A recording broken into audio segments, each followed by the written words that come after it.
I would like to say a huge good morning to the Aussie parents over here, and a good evening to those of you over in the US and wherever you are in the world.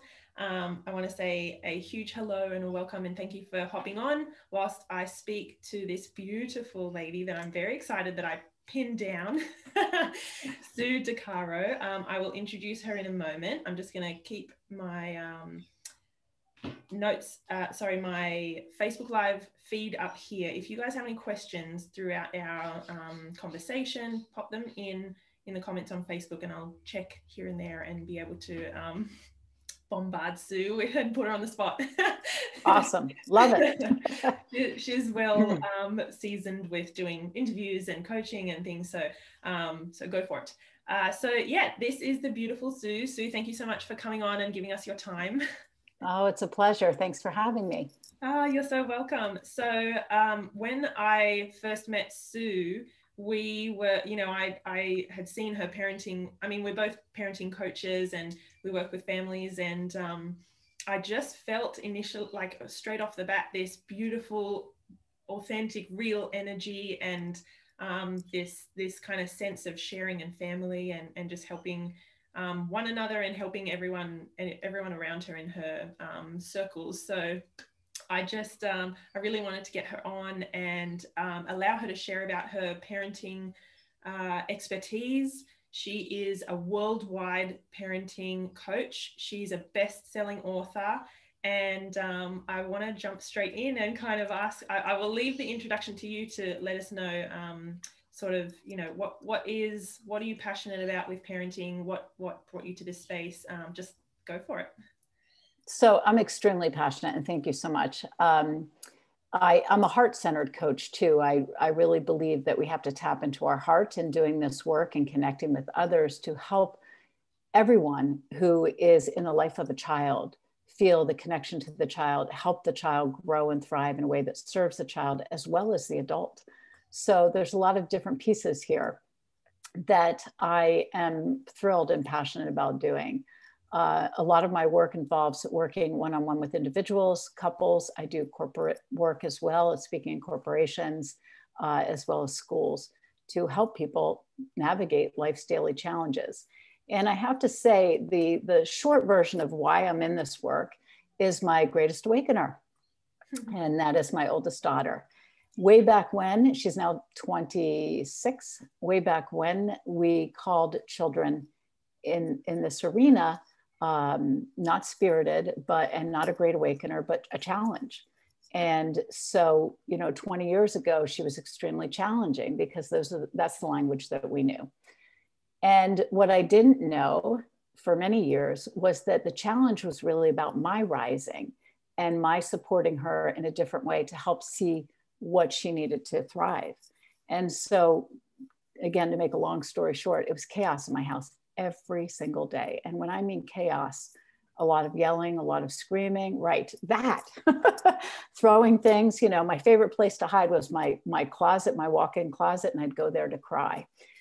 And, nobody said to me, parenting is really hard and, it's a journey and you need to tap into your conditioning and what you've been taught and believe and really look at the child in front of you, because if they had, it may have been a totally different picture. But thankfully, we made it through successfully. And she's a successful human being. And so am I. We're both thriving in our own ways. But she has awakened me to my healing from my own childhood. And I think this is the piece that's really important for parents to realize is the child or children in front of you are here for your own healing and your own growth and your own awakening as you are watching them grow and thrive with their blueprint. So they arrive in this world with a blueprint. Mm-hmm. But we parents, and I know I was one of them, tried to turn the blueprint in a different way, right? We're making minor changes to the rooms and the doors and everything in the blueprint, right? I'm thinking about the construction of a house and we're reconstructing the child. So that's why I'm here, because through my journey, I learned when my children were both teens, I have two girls, that this was not working. And after seeing numerous therapists, I finally heard about coaching and learned about consciousness and conscious ways to parent. Connected with Shafali, who is a dear friend, and read all her books, and have been part of her work in a number of ways. And so anyway, I bring that to the world at large. And I know that if I had hired all the people that I hired, I couldn't have been the only one struggling. Mm-hmm. And so I'm here to tell you, and I'm sure you've said this before too, Stephanie, that you're not alone. You're not alone. And so what I bring to the table is the hope of someone who's been through chaos and horrible parenting moments where I feel like I'm losing my mind and I want to run away. Yeah. And yet very common feelings, right? Mm. So to shift the conversation. And so the parents I help, I'm blessed to be able to do life-changing. It's life-changing.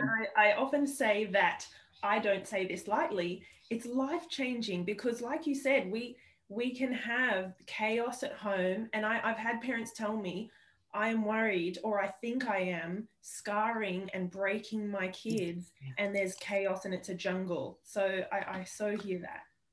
I hear that all the time too. And so again, let me share this. It's never too late to make changes, whether your kids are 2 or 22.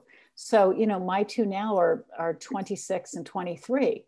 And I have a great relationship, very different with each of them because they're 2 unique human beings. My oldest daughter has said to me, they both support my work tremendously, but my oldest one said to me, I wish you could have been, this was probably 3 years ago, I wish you could have been a parent coach when I was a child. And I said, no, that would never have worked, you see, because we are where we are because I was not a parent coach and I had to grow through all the chaos. And so did you, to come out on the other side, a different place with a different relationship. Yeah. And so, but the behavior that I saw was just, part and parcel to the reaction and what I put out there, just a lot of chaos that came through both of us. Yes, it's really both, both sides, and we bring a lot to the interaction, which I know you know about. And when you're talking about sort of looking at those behaviors that sometimes we call challenging behaviors, but it's the behaviors that, or that the way of being and things, the way things are that challenge us, we feel challenged. Tell us a bit about we've spoken a bit about the iceberg concept of looking at behavior. Can you tell us a bit about that? Sure. And I'd love it if we share that actual diagram for parents, afterwards, so they can take that away. So the iceberg by Kelly Bartlett, we need to give her credit, is one of the most beneficial tools to have hanging in your kitchen, in your bathroom. The iceberg states on the top that behavior is a form of communication. It's not only for our children, it's for all of us. When we behave in a certain way, we're communicating something. So when you think about an iceberg, 5% of the iceberg is above the surface.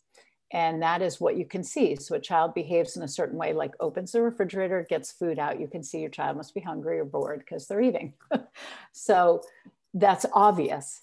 But 90%, perhaps it's 10% above the surface, 90% is below the surface, where our children are behaving in certain ways that we don't really see what's pushing that behavior, what is compelling them to act in the way in which they're acting. And when you think 90% of the behavior of our children is fueled by something we don't see, that's huge. Massive. And it's massive, right? It's a massive iceberg under the surface.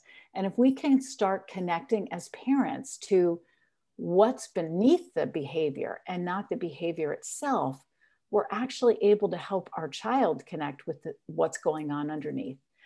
Mm-hmm. And yet we're not trained that way, right? Child picks a computer up, let's say, because this happened in my house, so I might as well share the real things. Picked a computer up, throws it across the floor, and we're immediately focused on the computer. Sure, it's an expensive piece of equipment. If our ego is going to kick in, oh my gosh, I spent all this money on the computer. But the child is doing this for a reason. Mm-hmm. Something is going on within that child that is causing them to throw the computer. And so typically we would go right to the computer and say, I can't believe you just threw that computer. I spent all this money on the computer. You can't have any computer rights, right? You've lost your privileges. And then the child would stomp away, be upset, scream and cry, perhaps, slam a few doors and maybe break something on the way upstairs to the room. Do we ever know what was truly going on with the child? No, we just know the computer landed, somewhere. So this is why it's important to connect with what's happening underneath, because we don't fix anything, but not that we're fixing our children, but we don't help our children in any way to connect with what's beneath the surface, what's going on, what truly is making them upset if we just focus on the behavior. We can't help them learn, we can't help them grow, we can't guide them, stand beside them if we don't know what has fueled this. Obviously, in this case, something fueled the child, right? So this is where the investigation, we're all investigators in our own homes, right? I love that. So you put on your investigator hat, and you may not be able to ask your child in that moment when they threw the computer what they're feeling, because in that heightened moment, no child, most adults aren't even able to discuss what truly is going on. They're in the hyperactive state, and that's where they are remaining until they calm themselves down. So I think it's really important to focus later on what generated this behavior, and to try not to focus on the computer. Yeah. And I know for many parents listening, thinking a computer thrown across the room, like that's a lot of money, but we lose connection with our child when we stay focused on the behavior and bring discipline to the behavior or some form of consequence. So I did not ask my child what happened because I wasn't aware, I wasn't awake, I wasn't conscious, I wasn't a coach, I didn't do this work. But, had I been able to, I would have sat with her later and said, you must have been really upset about something to throw that computer across the room. Tell me what's going on. Let's talk about it. In a calm, logical, right. I have to be calm in order for my child to be calm. Yeah, it's that centered, grounded, like you said, the investigator, it's coming from a place of curiosity, but empathy and love. And let's work this out, because this thing just happened and both of us are feeling a certain way, but let's work out what happened and how we could look at if this happens again, or what is driving this, what brought this on, what happened that made you feel so mad or cranky or frustrated or upset. So a good question is, what are the long-term impacts or implications of when we do and don't understand about the iceberg and have those conversations? Well, I think the short term and the long term is we're disconnecting from our child and the true feelings that children are having in their lives, which we don't know about because we don't stop to spend the time learning why a child is upset or angry. And, this is twofold. The first is, I'm just going to continue with the computer story since it's pretty potent. And for some reason, it's playing in my mind. So I think the first thing is, if we miss out on, let's just say that somebody upset her, one of her friends maybe, and I'm just making this up because again, I don't know what happened to this day, but one of her friends may have upset her, called her a name, or treated her badly, or talked behind her back, and she's hurt and hurting. When we are able to talk through that and help her with her feelings and help her share the feelings and talk about, from a place of curiosity, like you said, and neutrality, and ask, what would you like to do about that? How can you bring attention to that? Do you want to talk with your friend? What do you think would be most helpful? That's dealing with what fueled it.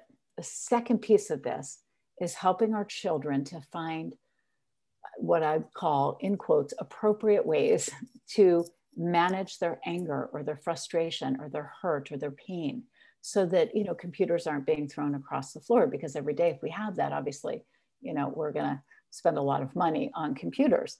So anyway, sorry, for some reason, I've got something ringing everywhere.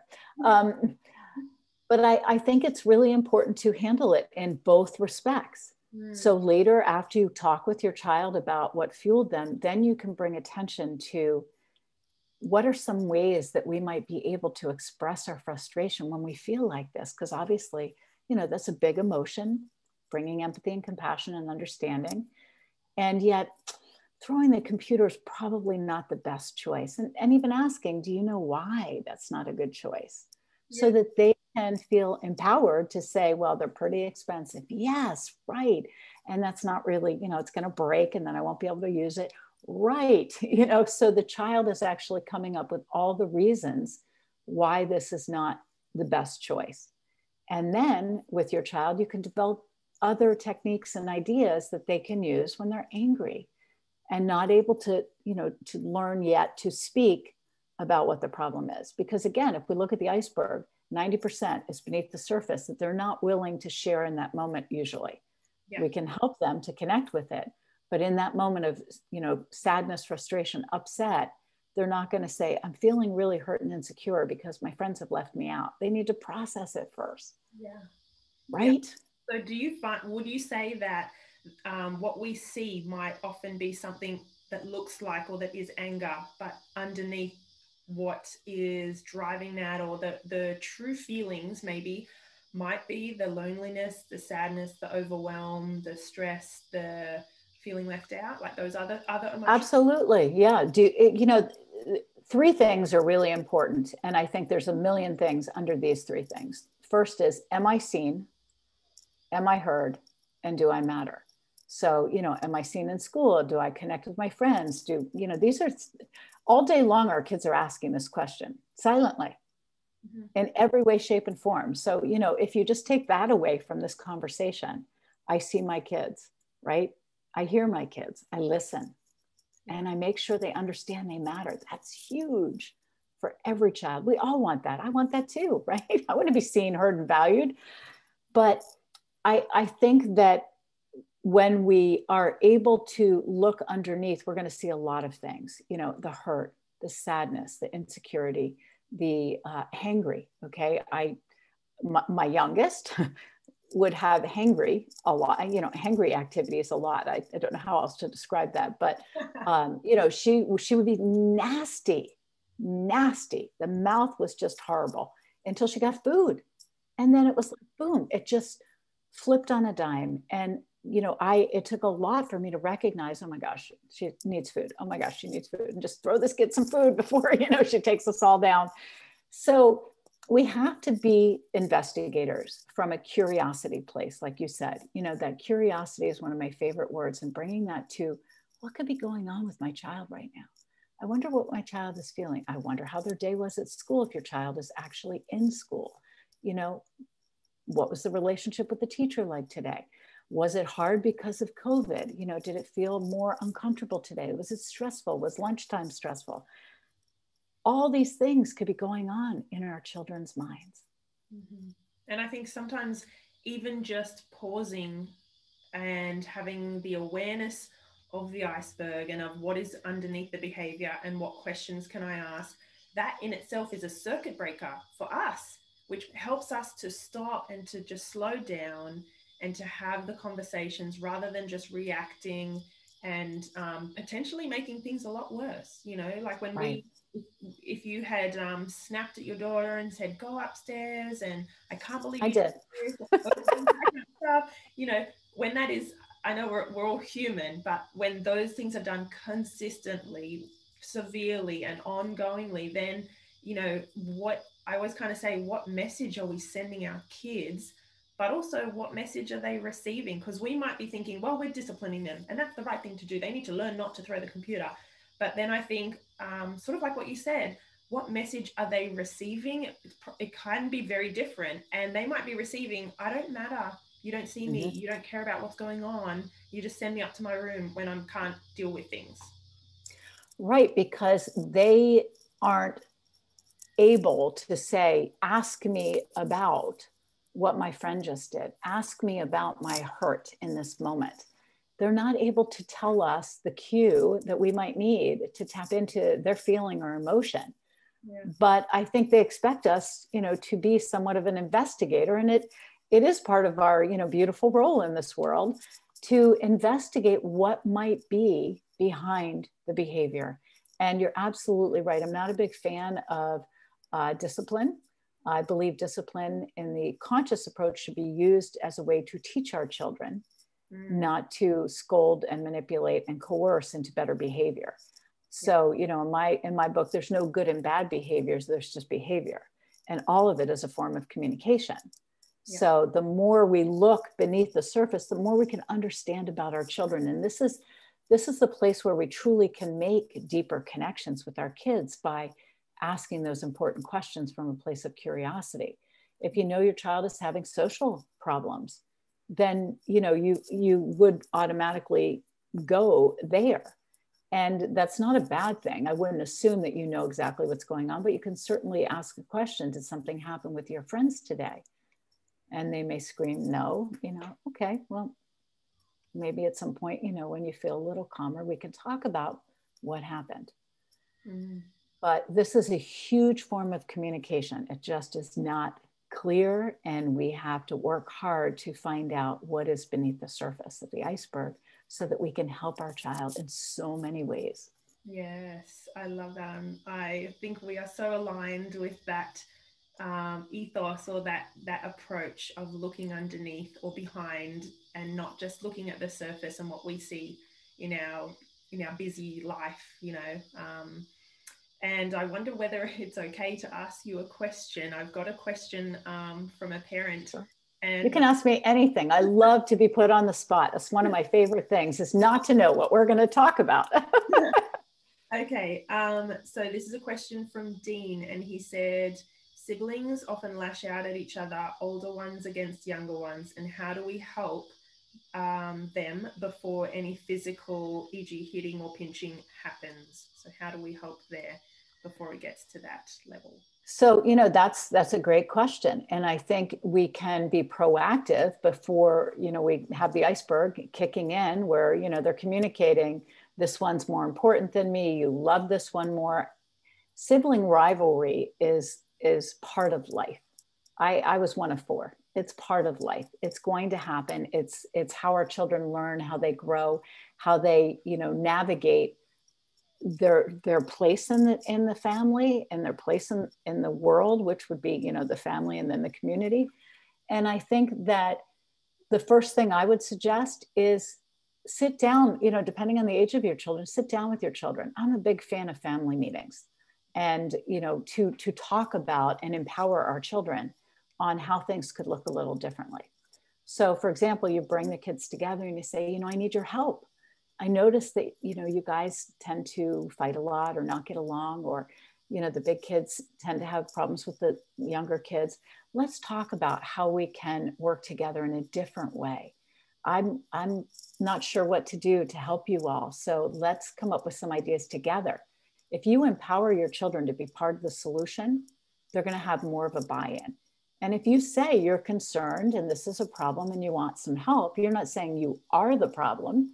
You're saying this is a problem, we need some help. And you're the best people to ask. How can we come together so no one gets hurt? How can we remove physical, you know, activities from our homes so, you know, the little children don't get hurt by the big children, or maybe the big children don't get hurt by the little children, because, you know, the little children are watching the big children, and they'll learn eventually that that's the way if we, you know, allow that. Mm-hmm. So, you know, empowerment is a huge opportunity. And I think lastly is talk to the bigger kids, the older kids, and ask what they're feeling. You know, I noticed that you tend to pick on, you know, little Johnny, and I'm just curious, what's that about? And again, neutrality, no tone, no anger, no frustration, no discipline, just curiosity in its beautiful neutral form. I'm curious what you're feeling. Is there something, you know, going on that I'm missing? How can I help you with this? Yeah, I love the curiosity and the approach and the understanding that we don't have all the answers as parents. We want to need our kids to help and be a part of the solution, part of the family unit where we work things out together. Like you said, that gets so much more buy-in, and I think it sort of also helps with their accountability to think, well, we did discuss this and I did agree, and I do now know how my behavior impacts my little brother and things like that. I think that's so empowering, as you said. And it's just, I talk a lot about creating an emotionally intelligent family culture because I think it is a culture. in your home where this stuff is normal. It's just your way of being. Right. It's just what we do. It's not weird or unusual. So making Right. that a bit of a normal Friday night thing or something where you regularly get together and do those conversations and things, like that's beautiful, I think. Yeah, and what will happen is your kids will say, "We need a family meeting because we have a little situation we need to, solve."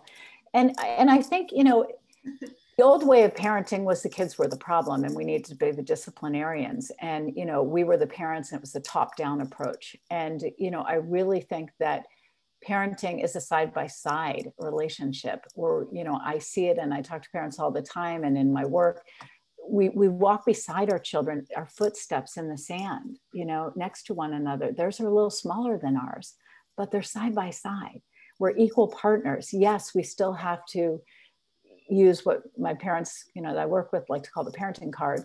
We do need there needs to be somebody in charge at some point in, the day or the week, get the kids out the door, somebody leading the pack.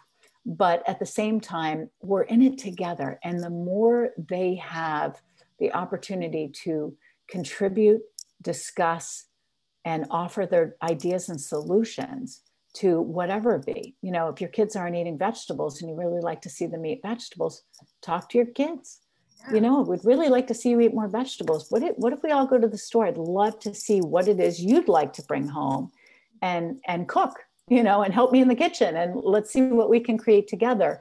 They're going to be much more interested in those moments. That doesn't mean it's going to last, right? So I think the thing we have to look at as parents is when we bring the children in and get their buy-in and they have, wonderful solutions and we try them on and they work for a week or two, they're not going to work forever. Most likely our kids are changing and growing every day. Maybe they get bored with it. So instead of feeling like, now we're back to square one, you're not. You come back to, your family meeting. Maybe it's a pizza party every Friday night where you have a family gathering and you say, I noticed that this isn't working as well as it used to work. What should we change about this? It's again, another buy-in, another curiosity conversation to bring the kids into the mix to say, what can we do now? I love that. That's beautiful. And I really like that approach or the mentality of walking side by side with your children, so that it's not that we're the adults, we know everything, we're in control, we're the leaders. To a certain point, we're the leaders of our family, but just having that mindset of we're in this together. I see you, I hear you, I trust you, I want to hear what you have to say. That is that's so beautiful for our kids. And when we are embodying that approach and that way of being, our kids, I just always come back to when my kids grow up and the kids of the parents I coach, when they grow up, how different might they be with their children 20 years from now? That blows my mind when I think we're shaping the way of every, the future here. Future, yeah. These kids are the future. I mean, the investment in them is enormous, from a heart standpoint and everything else, really connecting with them and helping them to see their value, their worth, that they are seen, that they are heard. Then they won't grow up to be adults and, be in therapy for 30 years or 20 years. And I, as you probably do too, I work with a lot of parents that are wounded. They're wounded from their own childhood traumas and experiences or feelings of, lack or not worthy enough, not living up to the expectations or what have you. And this cycle gets passed, these get passed along to our children if we don't actually come to terms with what the wounds are, how we can reparent ourselves in this moment and bring, the love to the places that didn't receive it in a way that helps us now. Because otherwise we just keep the patterns going. The generational patterns will continue if we don't bring awareness and growth to them.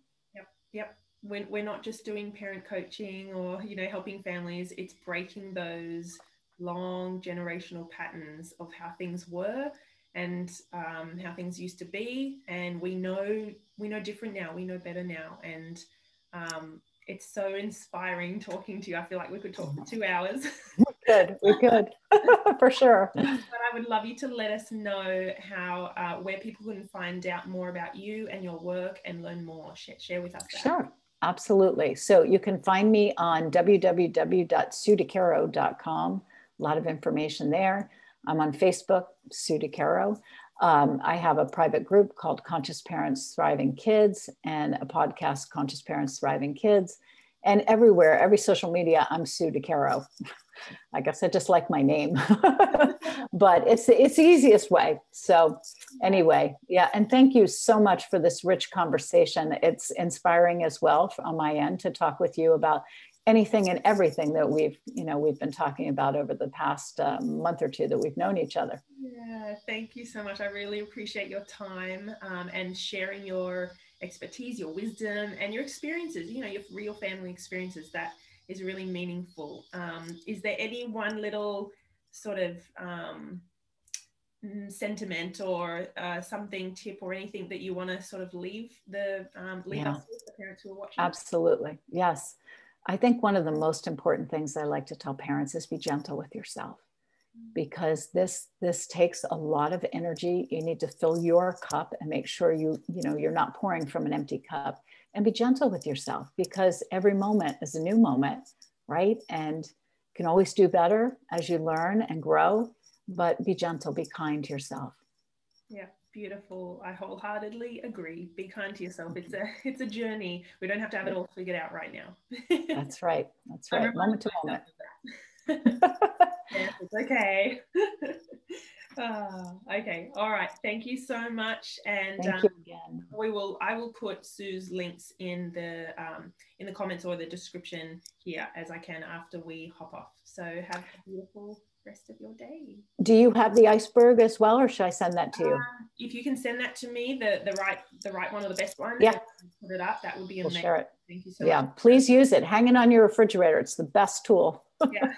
Thank you. Thank you. Thanks for having me. Bye, everyone.